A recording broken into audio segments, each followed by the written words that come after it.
तर 12 झेडपी आणि 125 पंचायत समित्यांसाठी आज मतदान होणार आहे। आज आपण वेगवेगळ्या झेडपी आणि पंचायत समित्यांमधून अपडेट्स घेतोय। काही वेळातच आता मतदान देखील सुरू होणार आहे। आता आपण सिंधुदुर्गमध्ये जाणार आहोत। आमचे प्रतिनिधी उमेश परब आपल्या सोबत जोडले गेले आहेत। उमेश, झेडपी आणि पंचायत समित्यांसाठी आज मतदान होणार आहे। उमेदवारांपेक्षा सिंधुदुर्गामध्ये राजकीय नेत्यांची प्रतिष्ठा अधिक पणाला लागलेली आहे। प्रचारावर अधिक जोर देण्यात आलेला होता। घरोघरी जाऊन प्रचार केला जात होता। आज ती वेळ मतदान होतंय, कशा प्रकारे तयारी केली गेली आहे? नक्कीच सिंधुदुर्ग जिल्ह्यामध्ये आणि त्यासोबत रत्नागिरीमध्ये देखील या ठिकाणी आता आज अगदी काही वेळा त्या ठिकाणी मतदान जे आहे ते त्या मतदान प्रक्रियेला सुरुवात होणार आहे। आपण जर सिंधुदुर्ग जिल्ह्याचा विचार केला तर सिंधुदुर्ग जिल्ह्यामध्ये जिल्हा परिषदच्या एकूण 50 जागा आहेत आणि त्या 50 जागांसाठी तब्बल 155 उमेदवार जे आहेत ते सर्वच राजकीय पक्षांच्या आता रिंगणामध्ये उभे आहेत।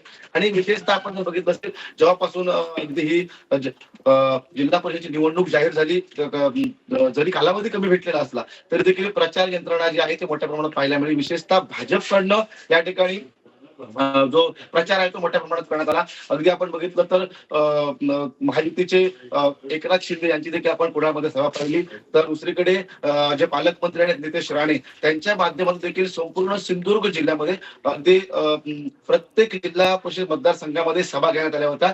काही त्यांनी आमिष देखील दाखवली आणि त्यामुळे त्यांच्या काही विधानामुळे ते देखील चर्चेत देखील राहिले। मात्र आपण देखील दुसरीकडे पाहिलं असेल तर महाविकास आघाडी कुठेतरी कमी पडताना पाहिले प्रचार यंत्रणेमध्ये, म्हणजे कुठचे मोठे नेते जे आहेत ते सिंधुदुर्ग जिल्ह्यामध्ये उतरले नाहीत। अगदी त्यासोबत पालकमंत्र्यांनी धक्क्यावर धक्के देत तब्बल 25 जागा ज्या आहेत त्या पंचायत समित्या जिल्हा परिषदच्या बिनविरोध केल्या। आणि जर आपण पाहिलं असेल तर आता सिंधुदुर्ग जिल्ह्यामध्ये आपण जर प्रतिष्ठेचा विचार केला तर सिंधुदुर्ग जिल्ह्यामध्ये महायुती झालेली आहे।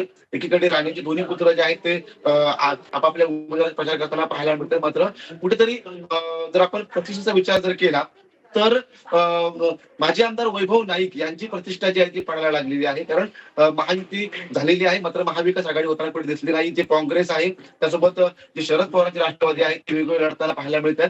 मात्र कोणताही मोठा नेता जो आहे तो सिंधुदुर्ग जिल्ह्यामध्ये दाखल झाला नाही किंवा सभा ज्या आहेत अगदी माजी आमदार वैभव नाईक यांनी केवळ आपलाच मतदारसंघ सांभाळला, म्हणजे कुडाळ आणि मालवणमध्ये त्यांनी ज्या खळा बैठक आहेत त्या घेतल्या। बाकी कणकवली म्हणा किंवा सावंतवाडी या ठिकाणी म्हणावा तेवढा प्रचार जो आहे तो महायुतीचा पाहायला मिळाला नाही।